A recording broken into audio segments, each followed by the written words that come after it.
Hello students, welcome. आज हम अपना चैप्टर नंबर 6 स्टार्ट करेंगे और इसका नाम है मटेरियल्स अराउंड अस। ठीक है, तो हमेशा की तरह हम इसको भी दो पार्ट में कंप्लीट करेंगे। तो आज हम पहला पार्ट इस वीडियो में कंप्लीट कर लेंगे। ठीक है, तो चलिए स्टार्ट करते हैं। इसमें बेसिकली इस चैप्टर में हम मटेरियल्स के बारे में और उनकी प्रॉपर्टीज के बारे में डिस्कस करेंगे। ठीक है, तो सबसे पहले हमेशा की तरह एक केस स्टडी या एक एक्टिविटी के साथ हमारा चैप्टर शुरू हो रहा है। ठीक है, observing objects around us. Gulan and Sita are thrilled to go to their new class after the summer break. They enter their classroom and start talking. What have you brought to school today? Asked Sita. After some time, Madam Vidya, their science teacher, enters the class and start interacting with the students to draw their attention to many things they use in their daily life. ठीक है, तो गुलान और Sita school पहुंचे, उनके school खुले, आपस में वो बात कर रहे हैं कि आप क्या क्या मटेरियल लेके आए हैं। इतने में उनकी जो साइंस टीचर है वो आ जाती हैं और वो स्टूडेंट से पूछती हैं कि to draw their attention to many things they use in their daily life. और ये कहती हैं कि आप बहुत सारी चीजें अपने डेली लाइफ में यूज करते हैं, तो उन पे अटेंशन ड्रॉ करिए, उन पे ध्यान दीजिए क्या क्या यूज करते हैं। She asked how are they similar to और डिफरेंट फ्रॉम ईच अदर। फिर मैम ये पूछती हैं सबसे कि ये जो जितनी भी चीजें हम लोग जितना भी मटेरियल अलग अलग यूज कर रहे हैं, क्या वो सिमिलर होते हैं या डिफरेंट होते हैं। What are their shapes and colour. उनके शेप्स और कलर क्या होते हैं, है ना। क्योंकि जो हम मटेरियल यूज करते हैं वो डिफरेंट शेप्स के होते हैं, डिफरेंट कलर्स के होते हैं। How does it feel when you touch them. जब हम उनको टच करते हैं तो कैसा फील होता है। Are some of them heavier than others. क्या कुछ मटेरियल हैवी होते हैं, कुछ लाइट होते हैं। All things are made up of some materials like paper, wood, cloth, glass, metal, plastic, clay and so on.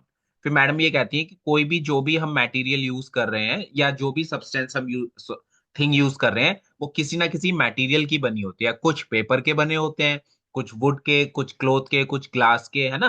तो हमारे पास डिफरेंट थिंग्स जो है, जो हमारे चारों तरफ है, हमारे घर के अंदर है, हमारे स्कूल के अंदर है, वो अलग अलग मटेरियल के बने होते हैं। तो अब मटेरियल क्या होगा। Any substance that is use to create an object is refer to as material.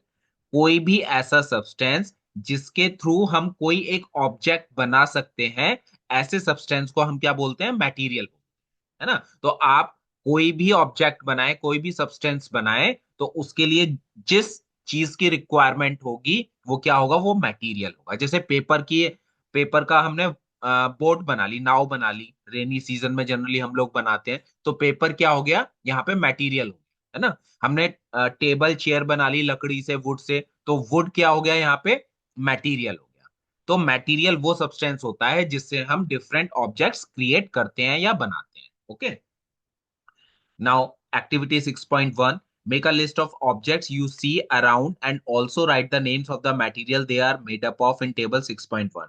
आपने क्या ऑब्जर्व किया और वो किस चीज के बने हुए हैं, इसको आप टेबल की फॉर्म में बनाएंगे तो आपको आइडिया होगा कि कौन सी चीजें किस किस मटेरियल से बनी हुई हैं। Based on everyday observation, one can conclude that objects are made up of various materials. जब हम ये ऑब्जर्वेशन अपनी इस टेबल को देखेंगे तो हमें ये पता लगेगा कि जो ऑब्जेक्ट्स होते हैं वो अलग अलग मटेरियल्स के बने होते हैं। ठीक है, नाउ अब ये अगर थोड़ा सा नॉलेज के बेस पे ये दिया गया है ना।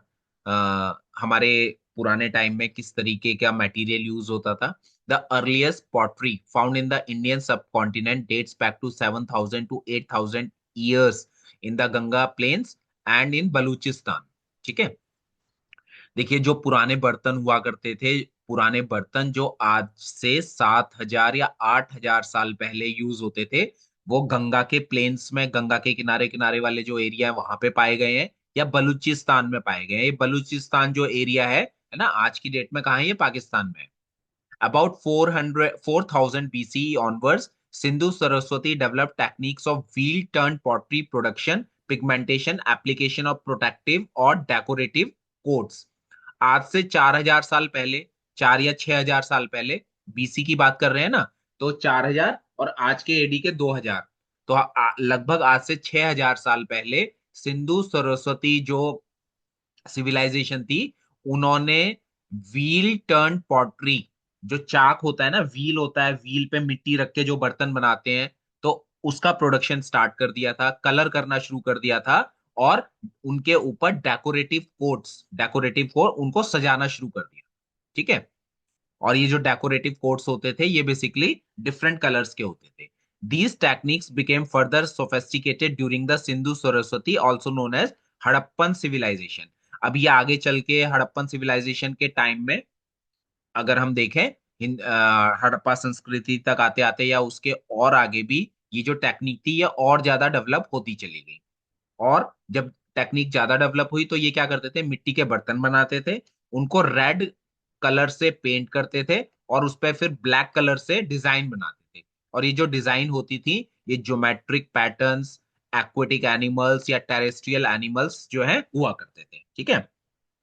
तो समराइज करूं, तो मिट्टी के बर्तन बनाते थे, उस पर रेड कलर से पेंट करते थे, और उस पर ब्लैक कलर से पेंटिंग किया करते थे, डिजाइन्स बनाते थे।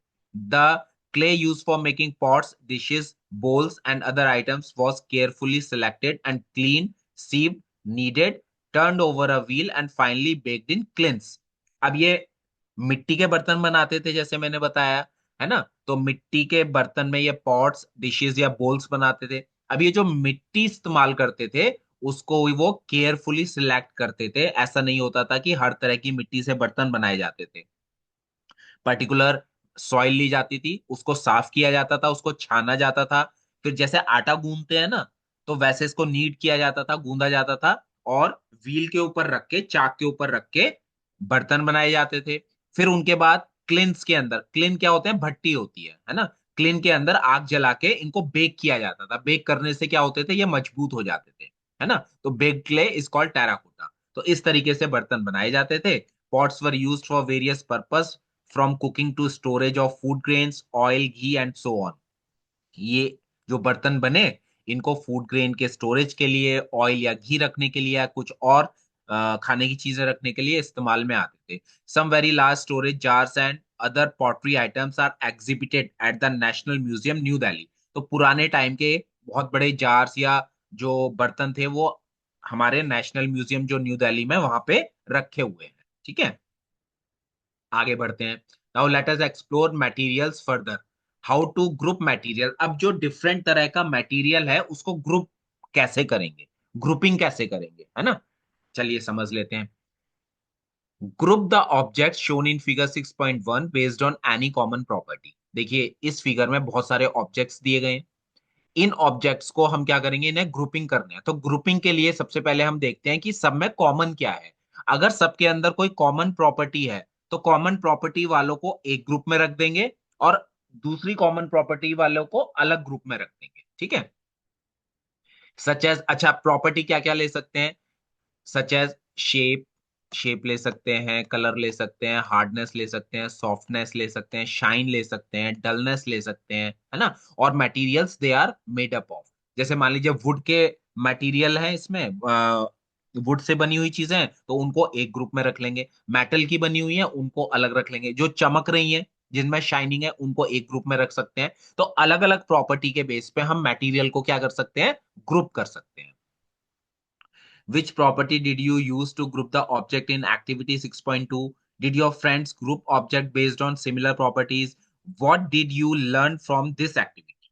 You must have noticed that an object can be made from different materials. जब हम इसको थोड़ा सा स्टडी करेंगे तो हमें ये पता चलता है कि जो ऑब्जेक्ट्स हैं, अलग अलग ऑब्जेक्ट हैं, वो डिफरेंट मटेरियल से बने हुए हैं, and some materials can be use to make more than one object. और ऐसा भी हो सकता है कि कुछ मटेरियल्स का इस्तेमाल करके कई तरह के ऑब्जेक्ट्स बनाए गए हैं। जैसे दो तीन मटेरियल का इस्तेमाल करके एक ऑब्जेक्ट बनाया गया है ना। जैसे अगर हम पेंसिल की बात करें, ये पेंसिल है ना। तो पेंसिल की अगर हम बात करें, तो पेंसिल में क्या होता है, पेंसिल में वुड होती है, और जो अंदर जिससे लिखते हैं वो ग्रेफाइट होता है, ग्रेफाइट मटेरियल होता है। ठीक है। तो उसके दो दो मटेरियल से एक ऑब्जेक्ट बना रहे हैं, तो ऐसा भी हो सकता है। Okay. The method of arranging the objects into groups is called classification. अब क्लासिफिकेशन क्या हो गया? क्लासिफिकेशन एक ऐसा मेथड हो गया जिसमें हम ऑब्जेक्ट्स को ग्रुप्स में अरेंज करते हैं, है ना? कई सारे ऑब्जेक्ट्स हैं, जब उनको ग्रुप्स के अंदर अरेंज करेंगे तो उसको बोला जाएगा classification. Objects can be classified on the basis of common properties that they have. Similarly we can classify material based on certain properties. Now let us think what material we can use to make a tumbler. Tumbler बनाने के लिए कौन कौन सा material use हो सकता है? तो वो हम यहाँ पे, जो इन्होंने ये स्पेस दिया, यहाँ पे लिख सकते हैं। तो टम्बलर हम ग्लास का बना सकते हैं, टम्बलर हम स्टील का बना सकते हैं, और किसी मेटल का बना सकते हैं, ठीक है? हम मिट्टी का टम्बलर बना सकते हैं। तो एक टम्बलर को बनाने के लिए हम अलग अलग मटेरियल इस्तेमाल कर सकते हैं। Now, would it be a good idea to use paper-like material for making cooking utensils? अब क्वेश्चन ये आता है, क्या हर एक मटेरियल से हर एक तरह का ऑब्जेक्ट बन सकता है? जैसे इन्होंने क्वेश्चन पूछा है, अगर हम पेपर लाइक मटेरियल से क्या कुकिंग यूटेंसिल्स बना सकते हैं? तो हम नहीं बना सकते, क्योंकि पेपर लाइक मटेरियल से अगर हम कुकिंग यूटेंसिल बनाएंगे तो वो फायर के ऊपर, आग के ऊपर जैसे ही रखेंगे वो जल जाएगा, है ना? Why cannot a tumbler made of cloth be used for storing water? अब टम्बलर जो है, जैसे इस फिगर में आप देख रहे हैं, क्लोथ का क्यों नहीं बना सकते? क्योंकि जैसे ही क्लोथ के टम्बलर में पानी डालेंगे तो पानी जो है ये नीचे निकल जाए, है ना? The materials that are required to make a tumbler should be capable of holding water. अब देखिए, मटेरियल ऐसा होना चाहिए टम्बलर बनाने के लिए जो वाटर को होल्ड कर सके। What decide which material should be use for making an object? अब कौन डिसाइड करेगा कि कौन सा मटेरियल यूज होना है पर्टिकुलर ऑब्जेक्ट बनाने के लिए? We choose a material to make an object depending on its property and the purpose for which the object is to be use. इसका आंसर ये दे रखा है कि हमें जो ऑब्जेक्ट चाहिए वो किस पर्पस के लिए चाहिए, है ना? जिस पर्पस के लिए चाहिए, तो मटेरियल के अंदर भी उसी तरह की प्रॉपर्टी होनी चाहिए, और उसी मटेरियल से हम पर्टिकुलर ऑब्जेक्ट बनाएंगे। जैसे अगर हमें ऑब्जेक्ट बनाना है, पानी को होल्ड करने के लिए कोई ऑब्जेक्ट बनाना है, तो हम ऐसा मटेरियल लेंगे जो वाटर को होल्ड कर सके, तो उस मटेरियल का हम पर्टिकुलर ऑब्जेक्ट बनाएंगे। We may use different materials for making different parts of an object. For example, a pen may be made up of different material like plastic, metal and ink. अब देखिए, एक particular object है हमारे पास, उसमें अलग अलग parts हैं, तो अलग अलग पार्ट्स को हम अलग अलग मटेरियल से बना रहे हैं। जैसे यहाँ पे पेन का एग्जांपल दिया गया है। पेन जो है प्लास्टिक की बॉडी होती है, उसमें मेटल भी लगा होता है और उसमें इंक का इस्तेमाल होता है। तो तीन तरह के मटेरियल से हम क्या कर रहे हैं? पेन को बना रहे हैं। Now, why are different material used for making balls for various sports? Can a cricket ball be used to play tennis? है ना? तो वही है कि हमारा पर्पस जिस तरह का होगा, उस तरह के मटेरियल से ही हम पर्टिकुलर ऑब्जेक्ट बनाएंगे। तो जिस मटेरियल से हमारा ऑब्जेक्टिव फुलफिल होगा, उसी मटेरियल का इस्तेमाल किया जाएगा। Okay. Now activity 6.4, Figure 6.3 illustrate a variety of balls that are of the same size but made up of different materials. ये देखिए, एक्टिव फिगर 6.3 में अलग अलग बॉल्स हैं। टेनिस बॉल है, क्रिकेट बॉल है, हैंड एक्सरसाइज बॉल है, लेकिन तीनों का मटेरियल अलग अलग है ना? अलग अलग है। Take each ball and drop it from a fix height. Note the height to which the ball bounce and record it. Identify the ball that achieve the highest bounce. एक पर्टिकुलर हाइट से तीनों बॉलों को हम नीचे डालेंगे ground पे, और देखेंगे वो कितना उछलेगी, है ना? कितना बाउंस होगा उसके अंदर, उसको हम यहाँ पे देख लेंगे। तो सब में क्या होगा? अलग अलग जो है बाउंस आएगा। तो इससे हमें ये पता लगेगा, अलग अलग बाउंस आने का मतलब ये हुआ कि ये जो बॉल्स बनी हुई है ये अलग अलग मटेरियल की बनी हुई है। ठीक है। Now discuss in class other property of sports balls such as size, color, texture, and how high they bounce, and understand why balls are made up of specific material for specific sports. Observe figure 6.4 and group the object in as many different ways as possible. तो हम balls की बात कर रहे हैं, तो अलग अलग स्पोर्ट्स के लिए हमें अलग अलग बॉल्स चाहिए। टेनिस के लिए अलग बॉल चाहिए, क्रिकेट के लिए अलग बॉल चाहिए, हैंड की एक्सरसाइज करने के लिए अलग बॉल चाहिए, है ना? तो अलग अलग बॉल चाहिए, इसका मतलब ये है कि उनका मटेरियल भी क्या होगा, अलग अलग। अब देखिए फिगर दे रखी है 6.4। 6.4 में कई तरह के फिगर्स दे रखे हैं। अब इनको हमें ग्रुप करना है, तो कैसे ग्रुप करेंगे? Okay, you might have grouped these objects according to their shapes or by their color or materials they are made up of। तो हम इन ऑब्जेक्ट्स को शेप्स के बेसिस पे अरेंज कर सकते हैं, कलर के बेसिस पे अरेंज ग्रुप कर सकते हैं, और इनमें मटेरियल क्या यूज हो रहा है उसके बेस पे इनको ग्रुपिंग कर सकते हैं। अब देखिए जैसे येलो कलर है, ये येलो कलर है, ये येलो कलर है, ये येलो कलर है, तो चार ये येलो कलर है, तो इनका एक ग्रुप बनाया जा सकता है। अगर कलर के बेस पे नहीं बना रहे तो शेप के बेस पे बना सकते हैं। तो जैसे ये कोन शेप हो गई, ये एक कोन शेप हो गई, और ये कोन शेप हो गई, इनको एक ग्रुप में रख सकते हैं, है ना। और मटेरियल तो हमें यहाँ नहीं पता चल रहा है, लेकिन ये अलग अलग अगर मटेरियल के बने हुए हैं तो हम इनको मटेरियल के बेस पे भी ग्रुप कर सकते हैं। We have learned that materials may be classified on the basis of their properties. For example, in the kitchen, we usually store things in such a manner that similar utensils are placed together. अब जैसे kitchen के अंदर जब हम बर्तन रखते हैं, utensils रखते हैं, तो सेम तरह के जो यूटेंसिल्स होते हैं उनको अलग जगह रखते हैं। जैसे प्लेट्स होंगी, प्लेट्स एक जैसी हैं, उनको एक जगह रख दिया, है ना। बोल्स हैं, कटोरी हैं, उनको एक जगह रख दिया, स्पून्स को एक जगह रख दिया, तो हमने किचन के अंदर क्या कर ली, ग्रुपिंग कर ली। Similarly, a grocer usually keeps all types of spices in one corner, pulses and grains in another corner, and so on। ऐसे ही अगर किसी ग्रोसरी शॉप पे जाएंगे तो वहां भी आप देखेंगे कि उसने ग्रोसर जो है, शॉपकीपर जो है, उसने भी अपनी दुकान के अंदर जो ग्रुपिंग की गई हुई है वो प्रॉपर्टी के बेस पे की गई है। जैसे जो मसाले हैं उनको एक जगह रख लिया, है ना, दालों को एक जगह रख लिया, जो ग्रेन्स है उनको एक जगह रख लिया। You may also visit any chemist shop and enquire about how medicine are arranged.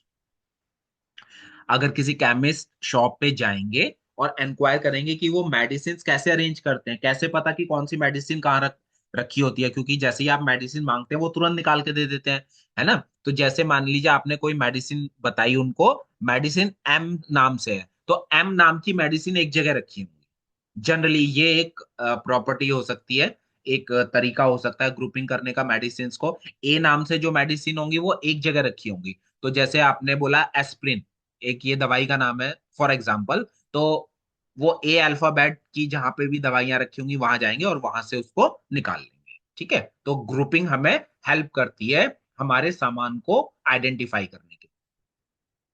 Now material की डिफरेंट प्रॉपर्टीज क्या होती हैं, तो यहाँ पे अब हम अलग अलग प्रॉपर्टीज के बारे में डिस्कस करेंगे। ठीक है, now observe and identify appearance of material. सबसे पहले अपीयरेंस की बात करेंगे, देखने में हमें कैसा लग रहा है।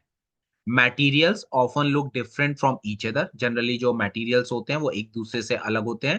Freshly cut would which is unpolished has a distinct appearance quite different from that of iron. एक वुड और एक आयरन को जब हम देख रहे हैं, लकड़ी और लोहे को देख रहे हैं, उन देखने से ही हमें पता लग जाएगा कि कौन सा लोहा है, कौन सी लकड़ी है ना। अपीयरेंस से, देखने से फील हो रहा है, पता चल रहा है। Similarly iron looks different from copper और एल्यूमिनियम। अब मेटल्स की बात करें तो आयरन देखने में अलग है, एल्यूमिनियम देखने में अलग है, कॉपर अलग है ना। However, there might be some similarities among iron, copper, and aluminum that makes them different from wood। लेकिन अगर हम इन तीनों को वुड से कंपेयर करें तो तीनों मेटल है और वुड हमारा क्या है, लकड़ी है, वुड है सिंपली। तो यहां से हम वुड को इन मेटल से अलग कर सकते हैं। और फिर जब हम मेटल की बात कर रहे हैं तो आयरन, कॉपर और एल्यूमिनियम अपने आप में अलग अलग है ना। Now let us do a sorting challenge. Collect small pieces of paper, cardboard, wood, chalk, copper wire, aluminium foil, and any article made up of brass, bronze, steel, etc. Take a look at the pieces you have collected. Do any of these materials shine when light falls on them? Observe their texture, whether rough or smooth, color, and other noticeable feature, and record your observation in the notebook. Group the collected pieces based on their appearance। अब देखिए हमने क्या किया, बहुत कई तरह के material use कर इकट्ठा कर लिए। हमने उनको देखना शुरू किया, उनका टेक्सचर देखा। हम टेक्सचर का मतलब है कि उनकी सरफेस रफ है या स्मूथ है। कलर, है ना, या कोई ऐसा फीचर जिसको हम नोटिफाई कर सकते हैं या नहीं, और उसको सारे फीचर्स हमने नोटबुक में लिख लिए। Now group the collected pieces based on their appearance. अब देखिए कैसे ग्रुपिंग करेंगे। Materials that typically have shiny surface, ऐसा मटेरियल जिसकी सरफेस शाइन करेगी, are said to have lustrous appearance. उनकी अपीयरेंस को बोलते हैं कि ये लस्चरस है। लस्चरस का मतलब चमकीले एक तरीके से, है ना। तो ऐसा मटेरियल जिसकी सरफेस शाइनी होगी, उनको हम बोलेंगे lustrous appearance. Such materials with lustre are usually metals. Generally ये क्या होते हैं, ये मेटल्स होते हैं। तो ऐसे मटेरियल जिनमें लस्चर होता है, शाइनी सरफेस होती है, वो जनरली क्या होते हैं, मेटल्स होते हैं। Examples of metals include iron, copper, zinc, aluminium, gold, etc.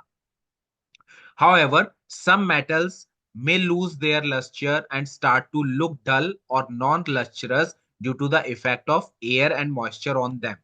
As a result, we often notice the luster only on their freshly cut surface. ठीक है, कई बार क्या होता है, जो ऐसा मटेरियल जो है जिनकी सरफेस शाइनी है या लस्चरस मटेरियल है, अगर उनको ऐसे खुले में रख दिया जाए तो उस पे एयर का इफेक्ट हो रहा है, पानी का इफेक्ट हो रहा है, टेम्परेचर का इफेक्ट हो रहा है, तो उनकी सरफेस क्या हो जाती है, डल हो जाती है। उनका जो शाइनिंग सरफेस है वो डल सरफेस में कन्वर्ट हो जाती है। ठीक है, लेकिन अगर हम उसको प्रॉपरली क्लीन कर दें या उसको फ्रेशली कट कर लें, तो सरफेस हमें फिर से लस्ट्रस सरफेस दिखाई देने लगती है। ओके, अब एक तो कोई लस्ट्रस, दूसरे होते हैं non lustrous. Non lustrous material are those that do not have a shiny surface. Some example of non lustrous materials are paper, wood, rubber, jute etcetera. कुछ ऐसे मटेरियल होते हैं जिनकी सरफेस शाइनी नहीं होती है, ऐसे मटेरियल्स को नॉन लस्ट्रस मटेरियल बोलते हैं। इसके एग्जांपल हैं paper, wood, rubber, jute etcetera. Now एक कहावत है, all that glitters is not gold. हर चमकती चीज सोना नहीं होती, ये एक कहावत है ना। Goes an old saying, not all the material that shine are metal. Surface of some materials are made up of shiny by polishing और coating them with then thin layer of plastic, wax or any other material which makes them look shiny। कुछ ऐसे material होते हैं, कुछ ऐसे metal होते हैं जिनकी सरफेस शाइनी नहीं होती है। ठीक है, कुछ एक्सेप्शंस होते हैं, लेकिन उनकी सरफेस को शाइन किया जाता है। कैसे, उनको पॉलिश किया जाएगा, या तो उनके ऊपर प्लास्टिक की कोटिंग चढ़ाई जाएगी या वैक्स की कोटिंग चढ़ाई जाएगी। ठीक है, या किसी दूसरे मेटल की कोटिंग उनके ऊपर चढ़ाई जाती है, तो उनकी सरफेस के ऊपर क्या आ जाती है, शाइन आ जाती है। अब जैसे मान लीजिए कोई आयरन है, आयरन के ऊपर अगर आप जिंक मेटल की कोटिंग लगा देंगे, आयरन के ऊपर आप गोल्ड की कोटिंग लगा देंगे, तो आयरन की सरफेस जो है बहुत ज्यादा चमकने लगे। ठीक है, दीज मटेरियल्स में नॉट बी मेटल। ये तो मैंने आयरन का एग्जांपल दिया, आयरन तो मेटल होता है, लेकिन कुछ ऐसे मटेरियल होते हैं जो बेसिकली जिनके अंदर शाइनिंग प्रॉपर्टी नहीं होती है, उनको शाइन करवाने के लिए बेसिकली क्या करते हैं, मेटल की कोटिंग करते हैं। Now which materials are hard, when you press different objects और materials with your hands, some of them like stones may be hard to compress. अब देखिए बहुत सारे ऑब्जेक्ट्स ऐसे हैं, जब उनको हम अपने हैंड से प्रेस करते हैं, है ना, अपने हैंड से प्रेस करते हैं तो वो प्रेस नहीं होते। जैसे स्टोन है, स्टोन को आप प्रेस करके देखिए वो प्रेस नहीं होगा, तो वो क्या हो गया, वो हार्ड हो गया। while others like an eraser can be easily compressed, take a metal key and use it to scratch the surface of a piece of wood, aluminum, stone, iron, candle, chalk and any other material or object. Can some material be scratched more easily than others? Material which can be compressed। देखिए हमने different तरह के materials ले लिए, उनको press करने की कोशिश करी, उनको हमने स्क्रैच करने की कोशिश करी। उसके बाद ऑब्जर्वेशन में हमें ये पता चला कि कुछ मटेरियल प्रेस हो जा रहे हैं, कुछ नहीं हो रहे हैं। अब ऐसे मटेरियल जो कंप्रेस्ड हो जा रहे हैं, है ना, और जिनको इजीली स्क्रैच किया जा सकता है, जिनकी सरफेस को इजीली स्क्रैच कर सकते हैं, वो सॉफ्ट होते हैं। while other materials which are difficult to compress or scratch are hard। However, these properties are relative in nature। For example, rubber is harder than sponge but softer than iron।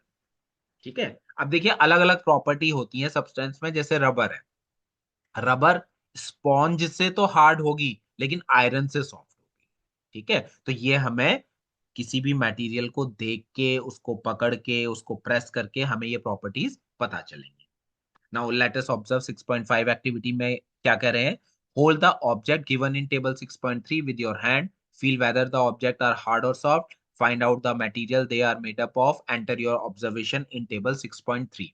तो यहाँ 6.3 में हम observation लिख लेंगे, है ना, कौन सा हार्ड है कौन सा सॉफ्ट है।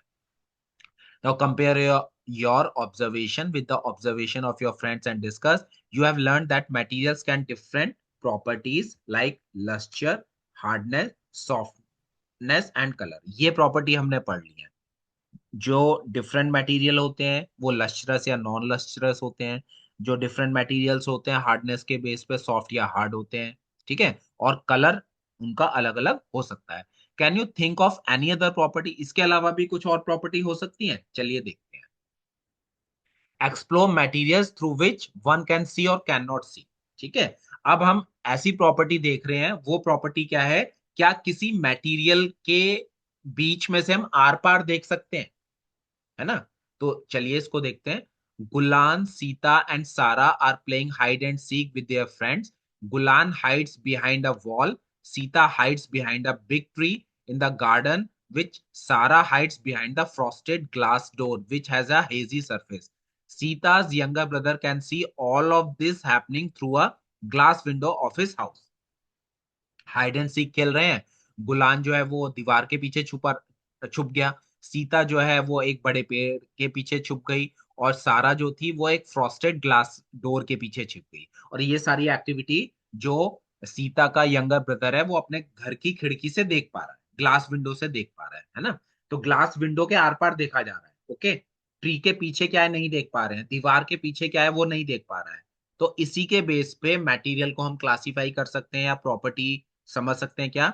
The materials through which things can be easily seen are called transparent. कोई भी ऐसा मटेरियल जिसमें से हम इजीली आर पार देख सकते हैं वो मटेरियल होता है transparent.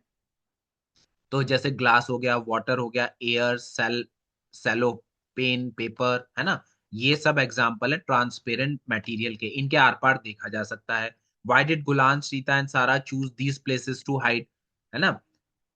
Did you think it would be possible for Sita's brother to see her and her friends through a closed wooden window of the house? देखिए, क्लोज वुडन विंडो से तो नहीं देख पाएंगे, ग्लास विंडो है तो वो इजीली देख पाएगा बाहर क्या एक्टिविटी हो पा रही है ना। गुलान वॉल के पीछे इसलिए छुपा है क्योंकि वॉल के आर पार नहीं देखा जा सकता। सीता पेड़ के पीछे छुपी है कि नहीं देख सकते। ठीक है, और सारा जो है वो फ्रॉस्टेड ग्लास डोर, जो हेजी सरफेस है मतलब धुंधली सरफेस है उसके पीछे छुपी है। तो धुंधली सरफेस के पीछे भी इजीली नहीं देखा जा सकता। There are many materials through which you are not able to see at all. These materials are called opaque. दूसरे तरह के मटेरियल होते हैं जिनके आर पार हम नहीं देख सकते, वो ओपेक होते हैं। Wood, cardboard and metals are examples of opaque materials. ठीक है, the materials through which object can be seen but not clearly are known as translucent. तो इसके एग्जांपल हैं butter paper, frosted glass are example of translucent material. तो देखिए तीन तरह के मटेरियल हमने यहाँ डिस्कस किए। एक मटेरियल ऐसा है जिसके आर पार देखा जा सकता है, वो ट्रांसपेरेंट होते हैं। एक ऐसा मटेरियल होता है जिसके आर पार नहीं देख सकते, वो ओपेक होते हैं। और एक मटेरियल ऐसा होता है जिसके आर पार क्लियरली नहीं देख सकते, थोड़ा धुंधला देख सकते हैं, है ना। तो ऐसे मटेरियल होते हैं ट्रांसलूसेंट।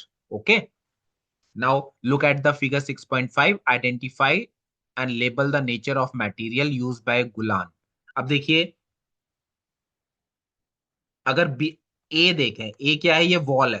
तो ये क्या हो गया, ये हो गया आपका ओपेक, इसके आर पार नहीं देख सकते। बी ट्री हो गया, ट्री का जो स्टेम है इसके आर पार नहीं देख सकते, तो ये भी ओपेक हो गया।